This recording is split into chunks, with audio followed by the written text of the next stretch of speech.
My wife's boss threatened me. Your wife will sleep with me. If you resist, I'll destroy you both. He boasted about conquering all his female employees and mocked me before leaving. I am not going to beat around the bush, Michael. You are an intelligent guy, and you seem like a straightforward person, so I will be straightforward with you too, my wife's boss said as he took a sip of expensive whiskey. This happened right after our wives left the table to touch up their makeup. I looked at him. I despised him. He was an arrogant, self-centered, and domineering man. He wore an extravagant Italian suit that I could never afford with my salary as an investigative journalist at a local newspaper. I did not know what he had in mind, but I was curious, so I let him continue talking. There was a smug smile on his face, as if he wanted to say, I am better than you, and I know things you do not know. Okay, I replied, taking my hand out of my pocket to take a sip of my bourbon, much cheaper than his drink. Go ahead. His smile became even more irritating. I had not felt like confronting someone in years, but his expression was quickly rising to the top of my list of reasons to do so. I am going to have an affair with your wife, he said with absolute confidence. Well, that was not what I expected to hear. I mean, I had long suspected his intentions. I had already warned Debbie several times that I believed her boss had ulterior motives, but she said I was being paranoid. Hearing him express that desire in words, so directly and shamelessly, was a blow. Besides being arrogant, he clearly wanted to provoke me. And now I very much wanted to wipe that smile off his face. He paused, enjoying the moment. He seemed to be having fun. I took a deep breath and forced myself not to react. I realized he wanted me to be surprised or angry, to protest and make a scene so he could humiliate me even more. Years of playing poker in the garage taught me to hide my emotions well. He was watching me closely, looking for some sign that it was affecting me, but instead of reacting as he expected, I smiled. Oh yeah? I asked. You seem very confident. I am always confident, Michael, he replied, smiling as well. I had never seen someone smile and at the same time maintain an air of superiority, but this guy managed it. I am going to go after Debbie whenever I want, however I want, and there is nothing you can do to stop me. I felt like a comic book hero facing a villain, one of those who give long speeches explaining their evil plans just to rub it in the good guy's face. I always read a lot of comics as a kid. Well, I confess I still read them, and all those villains have something in common. They are narcissistic, full of themselves, and believe they are untouchable. Exactly like this guy sitting across from me. You can try to stop me, he continued, but at this point it is inevitable. You are in a game you do not understand, facing a master. If you try to warn her, she will not believe you. And the more you insist, the further away she will move from you and the faster she will fall into my bed. I felt my anger growing and had to control my breathing to keep my face from turning red. I could not believe the audacity of this man. I have always hated people like him. Rich, spoiled bullies. Speaking with such certainty that Debbie would accept disgusted me. I could not imagine my wife being unfaithful, much less with a guy like this. But deep down, I knew stranger things had happened before. A pair of aces does not always win in poker. You are screwed either way, he continued. If you do nothing, I will go after her, and she will be mine. She will probably hide it to protect your feelings and maintain the marriage while she cheats on you behind your back.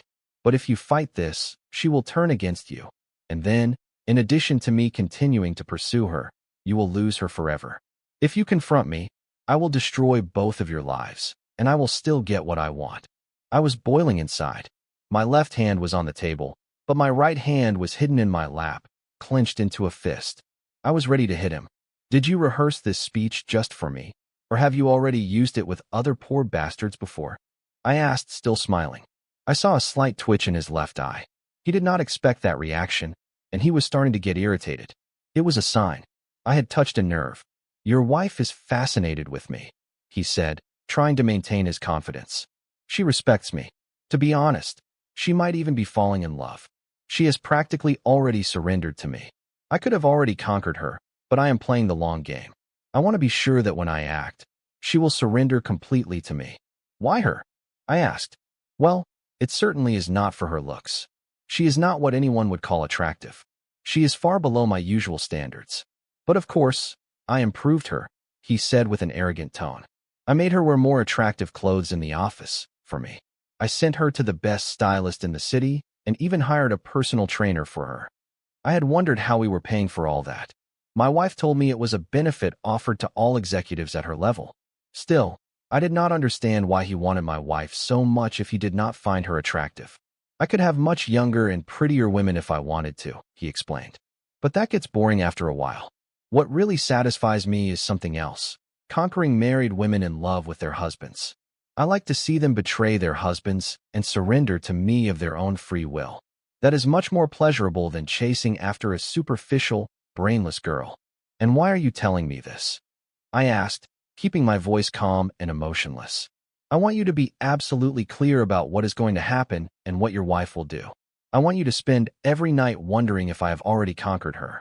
I want you to lose your dignity by letting me go after her and doing nothing about it. This guy was a real psychopath. Oh, I know Debbie never lets you do certain things, he said smugly. But she assured me she would not deny me that kind of pleasure. I swallowed hard.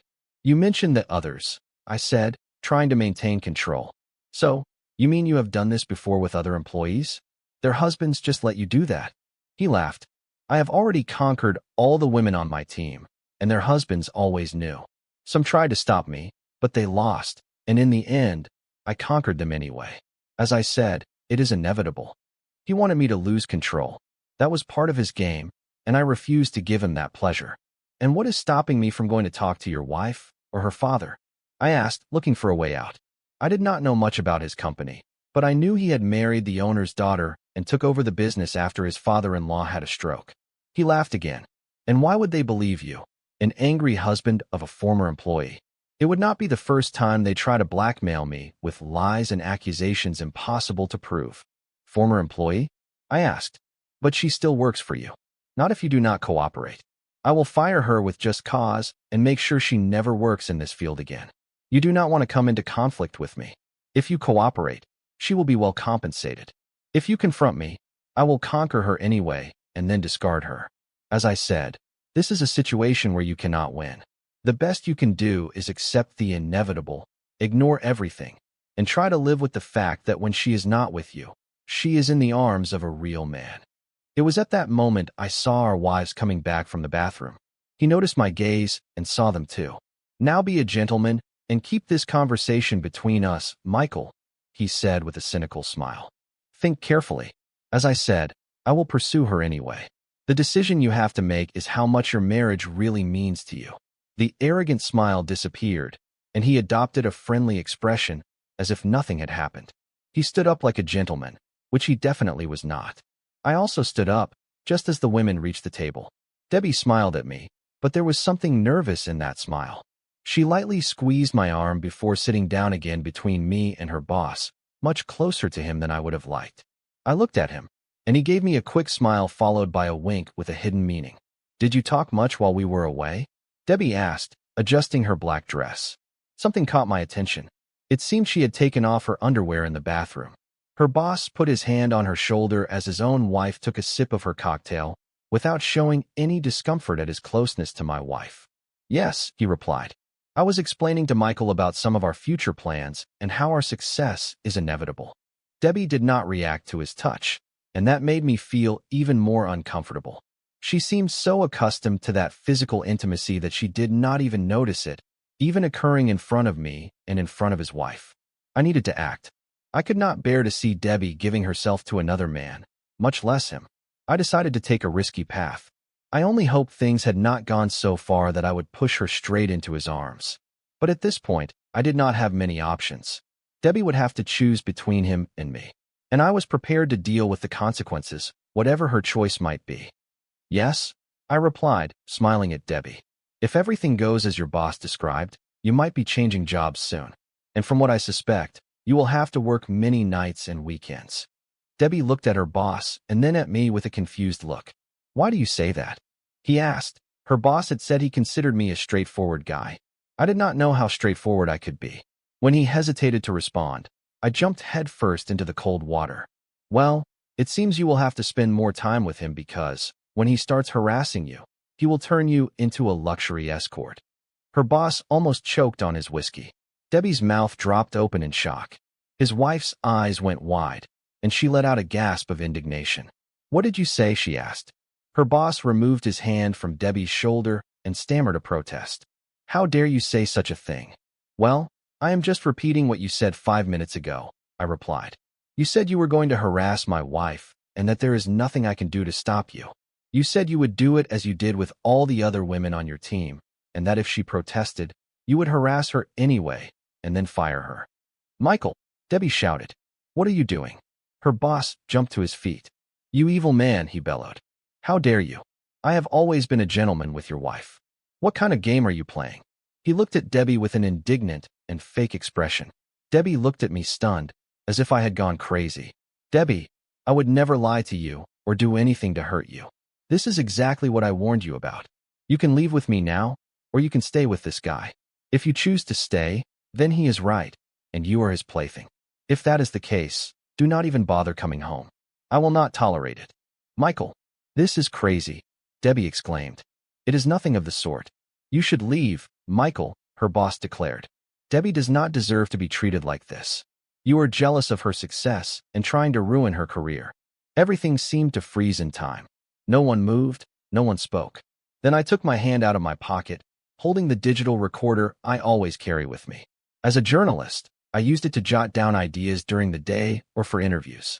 I pressed a button, and his voice sounded clear and loud for everyone to hear. I am going to harass Debbie as much as I want, whenever I want, and there is nothing you can do to stop me. His wife turned to him, full of fury. Again, you miserable man. You swore you would never do it again. Debbie's eyes widened, and tears started to form. I pressed another button on the recorder, advancing the recording. His voice sounded again, making it clear how he planned to destroy Debbie's career if she did not cooperate, and that he would still harass her before discarding her. You are pathetic, he yelled furiously. Debbie started shaking her head. No, this is not true. She took a deep breath, trying to compose herself, and then turned to her boss. Michael is not pathetic. He is not jealous of my success, and he is definitely not a loser. His wife intervened then. All the women? She asked incredulously. Did you harass all the women who work for you? Her boss stepped back, looking at his wife. Of course not, he replied, adopting a defensive tone. He is doing this to attack me, to blackmail us. You are a miserable man, his wife shouted. When I tell my dad, you are finished. She grabbed her purse and stormed out of the restaurant. Debbie turned to her boss, her face full of rage. I thought you respected me for my work. You disgusting pig. So that is why you made me work alone with you all those nights. That is why you offered to be my mentor, you idiot. You were trying to seduce me. Debbie grabbed her wine glass and threw all the liquid in his face, covering him in red. I quit, she shouted, taking my hand. Let us get out of here before I throw up. Sure, honey, I replied, and then I turned to face her boss one last time. He looked at me with hatred, boiling with rage. So, what did you think of my straightforwardness? I asked, flashing the same mocking smile he had given me all night. 6 months later, life had taken some unexpected turns. Debbie found a job at a modern marketing company that valued her skills and respected her boundaries. Since leaving her old job, she had already been promoted twice, and her new boss was nothing like the predator of the past. I continued my work as an investigative journalist, and the story of Debbie's former boss's systematic harassment ended up being much more than just a personal victory. The recordings from that night became key evidence in a major investigation. It turns out that his pattern of manipulation and misconduct was not just an isolated case. Several women in the company had the courage to speak up, inspired by Debbie's attitude. His wife filed for divorce, taking a significant portion of the company's assets. His father-in-law, a powerful former businessman, was furious about the scandal that tarnished the family's reputation. The company's board of directors conducted a thorough investigation, and in the end, Debbie's former boss was not only fired but completely expelled from the industry. Some nights, Debbie would look at me and shake her head. I cannot believe I did not see it before, she would say. And I always reminded her that predators are masters of manipulation, experts at making their victims doubt themselves. Our marriage, which could have fallen apart under all that pressure, actually came out stronger. We learned to communicate better, to trust each other's instincts, and to stand together against those who try to bring us down. As for me, I kept the digital recorder, not as a weapon, but as a reminder that being straightforward is not just about confrontation, It is about protecting those you love and fighting for what is right. The comic book heroes I loved as a child would surely be proud. This story shows how far some people can go out of pure desire for control and domination. Debbie's former boss was not interested in love or attraction, but in destroying homes just to feed his ego. What is most impressive is how he did it for years, believing he would never face consequences. Fortunately, the OP did not remain silent, exposed the truth, and ended this cycle of abuse. What can we learn from this story? First, never underestimate the power of manipulation. Many times, victims do not realize what is happening until it is too late. Second, having evidence and knowing how to use it can be the difference between justice and impunity. And finally, when a relationship is strong, it can overcome even challenges like this. And what do you think of this story? Did the OP do the right thing by confronting everything at once? Or should he have exposed the boss in another way? Leave your opinions in the comments. I would love to read them and respond. And if you like this story, like, share, and subscribe to the channel. And of course, there are 2 more stories full of twists waiting for you on the screen. See you in the next one. My fiancée canceled our wedding at the last minute to run away with her ex, but what happened on their honeymoon was a public humiliation. Everything was ready, the altar, the guests, the dress, and at the last second, she simply disappeared. She ran away with her ex without even looking back. But what she did not imagine was that the honeymoon she had dreamed of so much would turn into the worst nightmare of her life. There are no words to describe the level of devastation I felt that day without sounding exaggerated. But if you have ever been absolutely certain of something, if you have felt that your life was on the right track, that all the pieces were falling into place to take you exactly where you needed to be, then perhaps you can understand what it is like to see everything in front of you crumble in the cruelest and most unexpected way possible. That was exactly what happened the day I was supposed to marry Mariana, the woman with whom I shared the last 2 years of my life, and with whom I was convinced I would build a solid and happy future. Nothing prepared me for what happened, much less for the way I found out. The day began with the normal nervousness of someone who is about to take such an important step as marriage. I will not say I had doubts, because I did not, but I felt overwhelmed by the magnitude of the moment. We spent months planning every detail, making sure everything was perfect. I invested an absurd amount of money to make that day unforgettable, from the elegant decoration to the refined menu, taking care of every little detail Mariana wanted to include. I always knew that she cared about image, that she worried about what others thought of her, and wanted a wedding that would leave everyone breathless. And I accepted it because, deep down, I also wanted it to be special for her. The cost, the effort, the long hours of planning did not matter. All that mattered to me was seeing her happy. When I woke up that morning, my cell phone was full of messages from friends and family excited about the wedding. I read them one by one, smiling, feeling that this was the beginning of something beautiful. Everything seemed to be in order. My friends helped me get ready, joking about how every groom gets nervous. They told me I should enjoy every moment because it would be one of the most important days of my life, and I smiled because, despite the nerves, I believed they were right. I went to the ceremony venue early, wanting to make sure everything was perfect before Mariana arrived. The place was stunning, a hacienda with impeccable gardens, lit by warm lights and decorated with an elegance impossible to ignore. I stood there for a few moments, absorbing the emotion of the moment, until my mom came over and asked me if I was ready. I replied that I had never been so sure of anything in my entire life. And then, my cell phone rang. It was a simple notification sound, something that in any other circumstance would be unimportant, but in that instant, it marked the end of everything I had built with Mariana.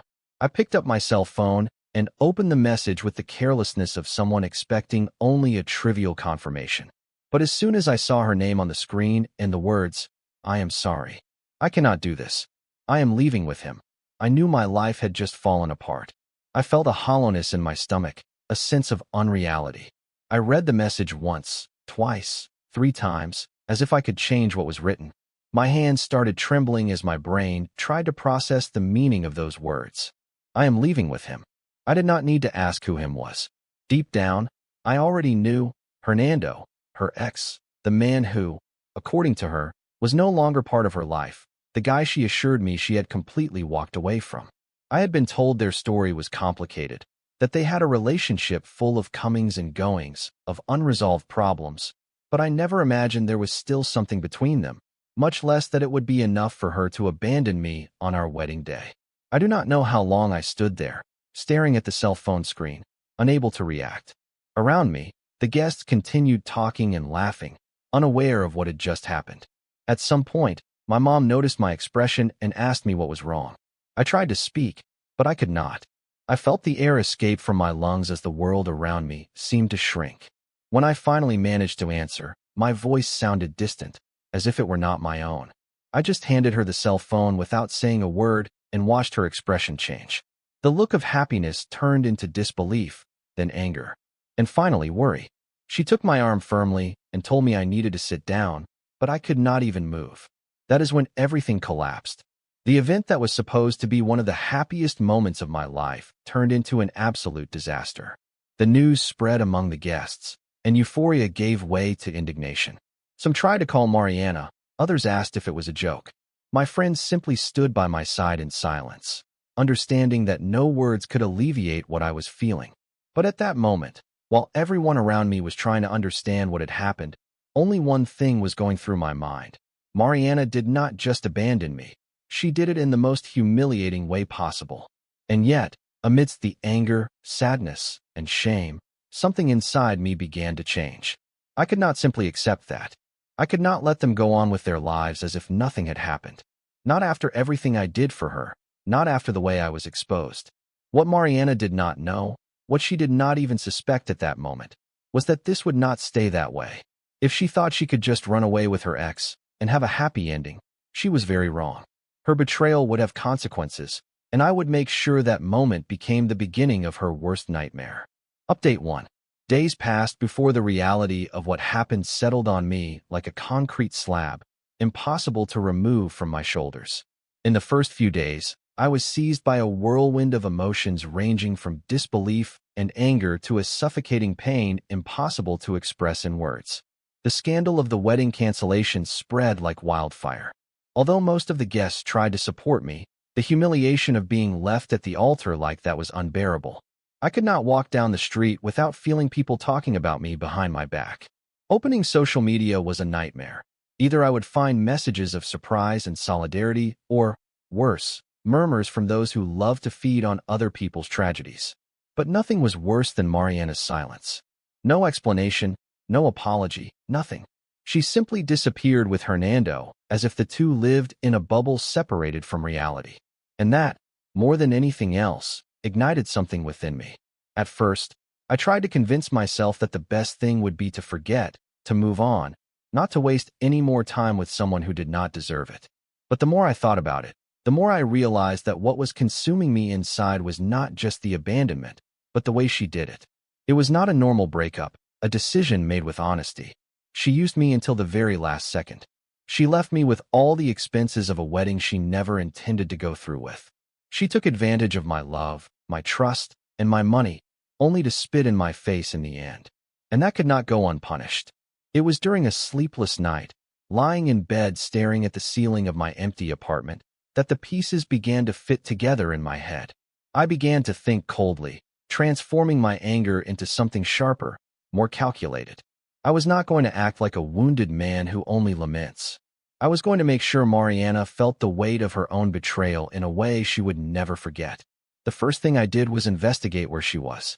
It did not take long to find out that their honeymoon with Hernando had gone ahead exactly as planned. Only now he was the one taking my place. They went to Cancun, staying in the luxury hotels I had paid for. The outrage I felt upon learning this was indescribable. In addition to publicly humiliating me, she was still enjoying a trip financed with my money, in the rooms I booked for our honeymoon, with the man she left me for. The second thing I did was act. Since all the reservations were in my name, I had complete control over every payment. So I decided to play the trump card. I called the hotels and airlines, reporting that my card had been used without my authorization and that it was a case of fraud. The response was immediate. Mariana and Hernando were woken up in the middle of the night by the hotel administration, informing them that the reservation had been canceled and that they needed to pay immediately or leave the premises. Of course, neither of them had money for that. Hernando had been unemployed for months, and Mariana, who quit her job thinking that after the wedding she could take some time to find herself, now found herself without resources, without a plan, and without a place to stay. But this was not enough yet. Mariana sent me a frantic message full of despair, and I could almost hear the panic in her voice through the screen. I did not reply. I just imagined the scene, her standing at the hotel reception, feeling the weight of her own actions for the first time. Hernando, frustrated, shooting her disapproving glances, realizing that being with her would not give him the easy life he probably imagined. That was just the first blow. But revenge, like all cold dishes, still had many layers to be served. I knew this was just the beginning. What came next would be much worse. Update 2. Mariana's silence after her last message did not surprise me at all. I knew she was trapped in her own misery, that her attempt at a stolen honeymoon had turned into an absolute disaster, and that for the first time since she decided to leave me, she was feeling the impact of her actions. But just knowing I ruined her trip was not enough. I wanted more. I wanted the world to know who she really was, for the perfect image she had built of herself to crumble the same way my dignity crumbled on our wedding day.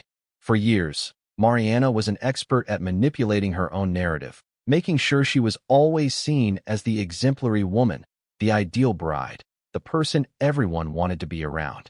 She did everything to keep up appearances. She was obsessed with what others thought of her, and I knew that exposing the truth would be the most devastating blow I could give her. The opportunity came faster than I imagined. Since the scandal of the canceled wedding, I avoided talking to mutual friends as much as possible, mainly because I did not want to relive the trauma. But one day, one of Mariana's best friends contacted me. She did not write to comfort me or offer support, but because she was outraged.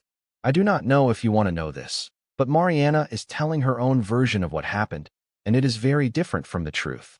When I asked her what she meant, she sent me screenshots of conversations where Mariana said she left the wedding because our relationship was already broken, that I made her unhappy, that she just followed her heart.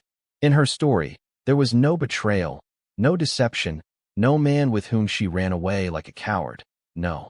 In her version, Mariana was a woman trapped in a relationship that did not satisfy her and who, with great courage, finally decided to break free. The anger I felt upon reading those words was so deep that I knew instantly that my revenge could not stop there. I could not let her rewrite what she did to me.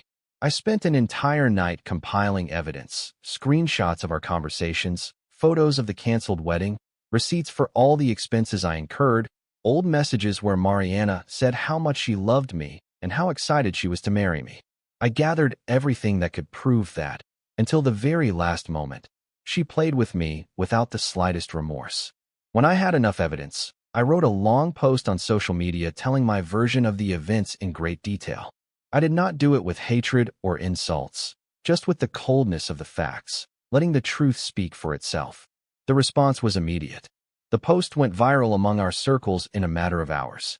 Friends, acquaintances, and even people who barely knew us started commenting. Some showed support. Others were horrified by what Mariana had done.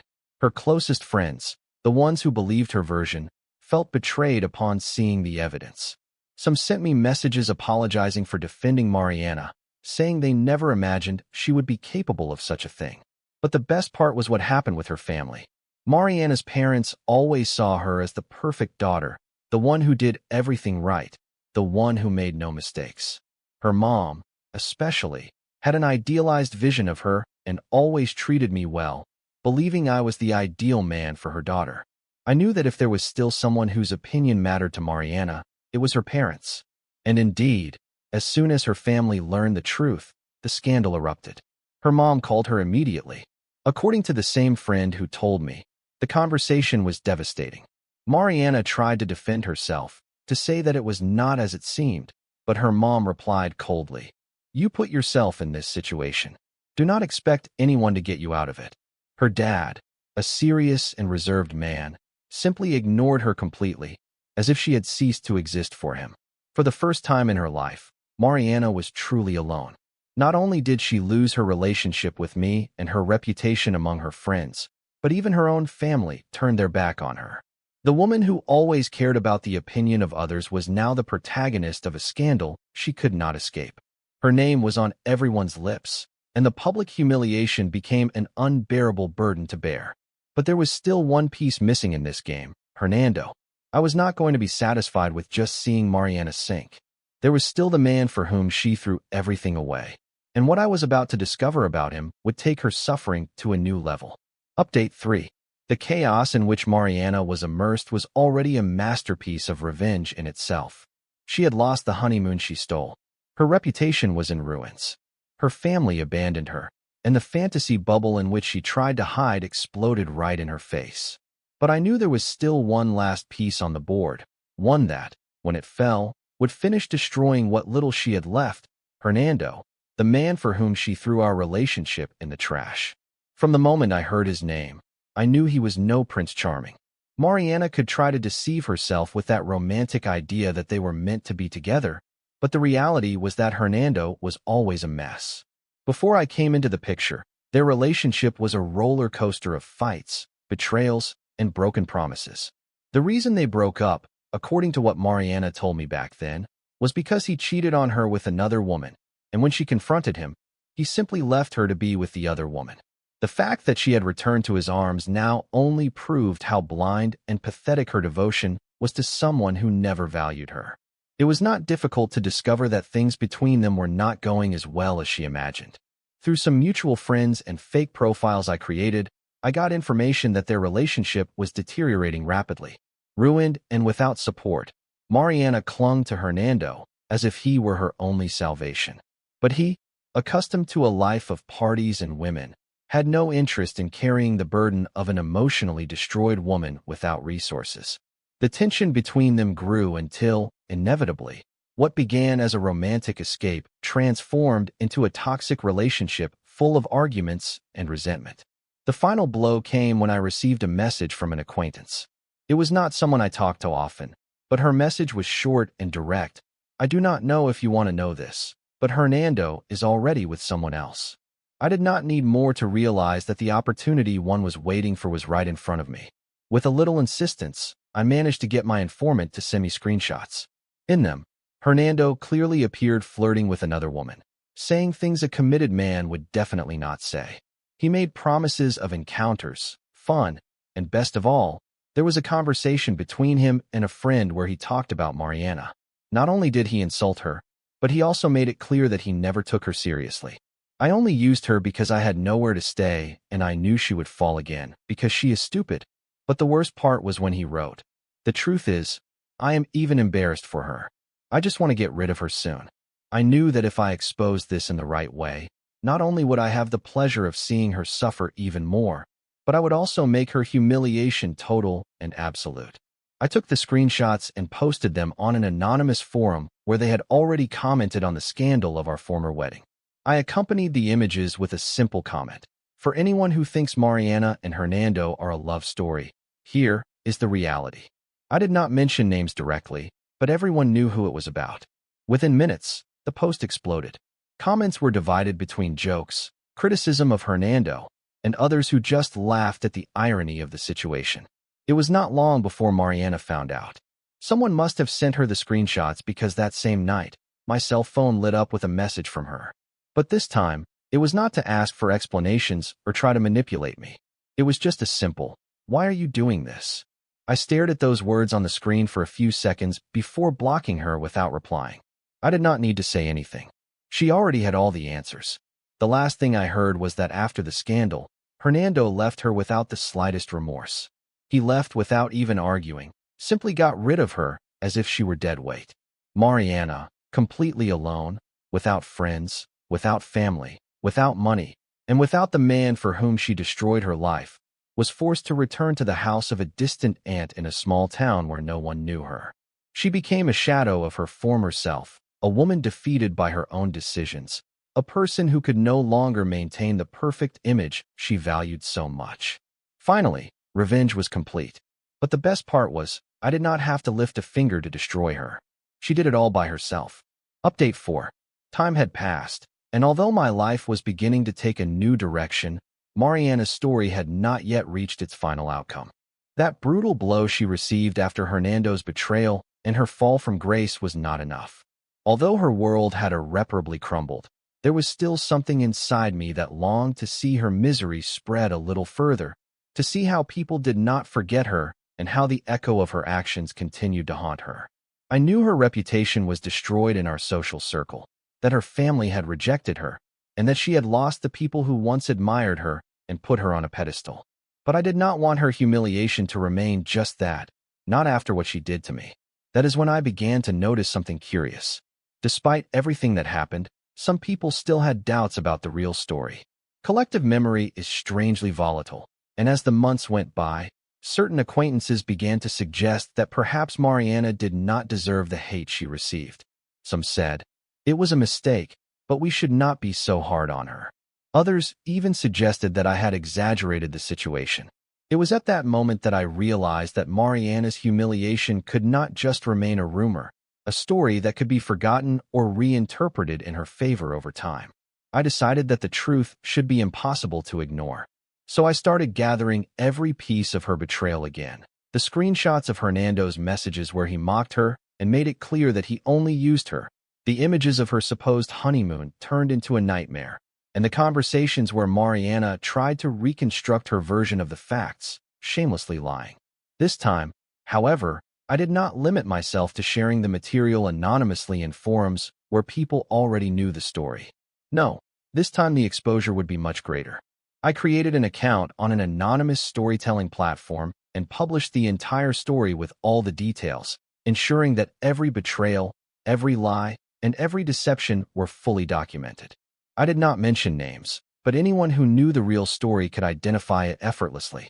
In a few days, the story began to go viral. It was shared in social media groups, reached gossip pages, was discussed in forums, and became a story that people commented on with indignation and morbid curiosity. The comments were relentless.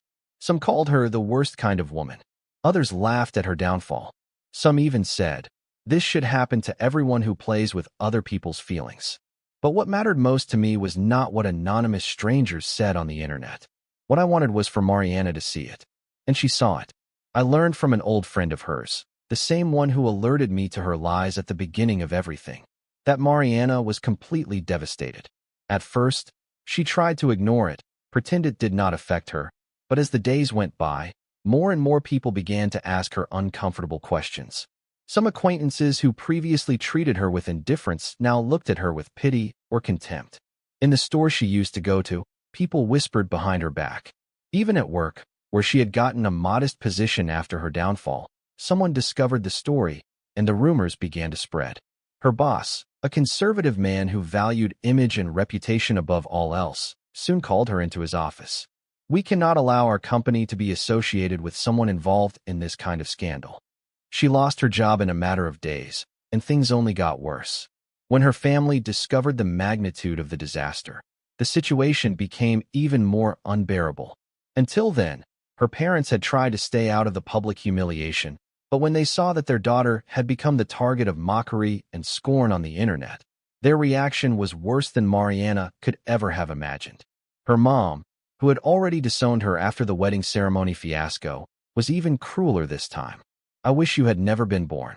And then she hung up the phone. Her dad, a man of few words, simply blocked her everywhere without even bothering to reply. She had nothing left. With the little money she had, she tried to move somewhere else, far from the city where everyone knew her. But the problems followed her. Whenever she tried to rebuild her life, someone would find the story, someone would remember her name, someone would point at her with contempt. Wherever she went, the shadow of her betrayal followed her. What she did could never be erased, could never be forgotten. That was when Mariana finally understood that there was no escape. The last time I heard from her was through a message sent from an unknown account. I was surprised to see it appear again, but as soon as I opened the text, I realized it was not what I expected. There were no insults, no apologies, not even a trace of the arrogance she used to have. There was only one sentence: "How do I stop falling?" I stared at that message for a long time, feeling a strange mixture of satisfaction and emptiness. I knew I had won. I knew Mariana finally understood what she had done. But instead of replying, instead of giving her a last word, I simply closed the conversation and blocked her. Her downfall was no longer my problem. Her suffering was no longer my responsibility. Final update. Time went on with the cruel indifference that life has when everything that was once important becomes a distant echo. A story that, although it still resonates in certain corners of memory, no longer hurts with the intensity of before. My revenge had been meticulous, patient, and devastating. Mariana was no longer the woman I once knew, the one who thought she was above everyone else, convinced that her charm and cunning would allow her to get away with it without facing consequences. No, what was left of her was a worn-out shadow of what she had been, someone who learned too late that the world does not forget and that her actions would haunt her forever. I, for my part, moved on. At first, it was not easy. Betrayal left deep scars, some more visible than others. For a long time, I got used to looking at people with distrust, always wondering if anyone who approached me would have a hidden agenda, a secret motive that I would only discover when it was too late. But with time, with effort, and with the certainty that I had regained control of my life, I learned to leave that paranoia behind. The satisfaction of knowing that Mariana was paying for what she did to me brought me the peace I needed.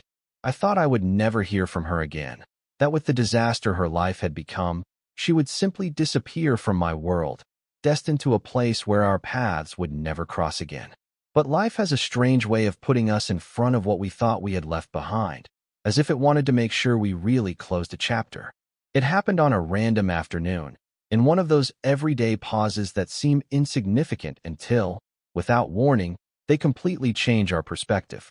I had gone out for coffee, something that had become a quiet habit after work.